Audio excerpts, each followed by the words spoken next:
Jennifer Olson. We're on Golden Banty Farm near Westport, Minnesota in Pope County.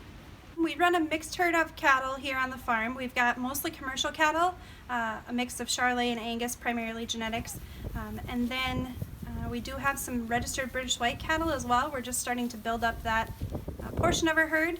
We run cow-calf and a few feeders, finish out a few beef just for friends and family at this point, looking to increase that as we get the operation up and going more. Through our local NRCS office, we are working on an EQIP contract for rotational grazing on the farm, so it's allowed us to fence in the perimeter of the farm, do some interior fencing as well. We're going to have water facility development so that the cattle won't have to travel for water, and we're also planting a small plot of native grass for the cattle to graze in addition to our introduced grass that already exists on the farm. Our end goal here is farm-raised beef. We'll do some farm-to-fork eventually, but because we both work full-time, we needed an enterprise that we could handle with those jobs in mind. So the beef rotational grazing operation just really fit well for us. I worked with Melissa Behrens in our local NRCS office and Jeff Duchesne, our regional grazing specialist, to develop a plan for the rotational grazing.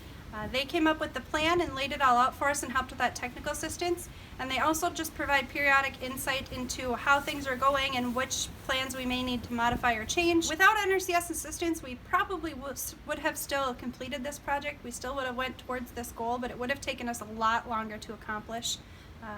So we would have been looking more at a 10-year to a 15-year plan versus a 5-year plan. So it allowed us to move forward a lot faster and thus benefiting water quality and just environmental concerns through the rotational grazing. Rotational grazing allows us to move the nutrients around the farm more effectively instead of concentrating them in one area where the cattle prefer to graze. So by rotating them, we can control where the cattle are at any given time and the concentration of those nutrients.